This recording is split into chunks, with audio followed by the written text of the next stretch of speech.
Dumako naman po tayo dyan sa may City of Pines, isang recipient ng blood donation noon, isa ng regular na blood donor ngayon.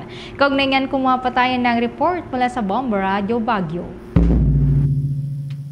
Muling nasaksihan ang kabayanihan ng mga blood donor sa Baguio Benguet matapos makilahok ang mga ito sa dugong Bombo 2025 ng Bombo Radio at Star FM na ginanap sa Malcolm Square People's Park, Baguio City.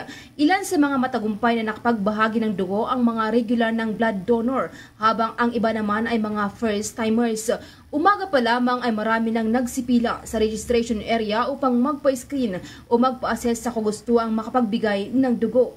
Ayon sa isang blood donor, naging aktibo itong makisali sa mga bloodletting activities dahil minsan na rin itong nangailangan ng dugo.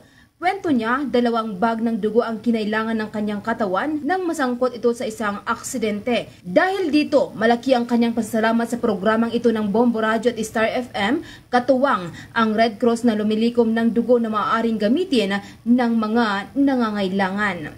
Kasi noon, nung hindi pa ako active na nagdo-donate sa Bombo Radio, na-aksidente po ako sa car accident po. Tapos nasaksakan din po ako ng 2 bag na dugo po. Kaya yun din po yung binabalik ko po sa Red Cross at sa Bombo Radio.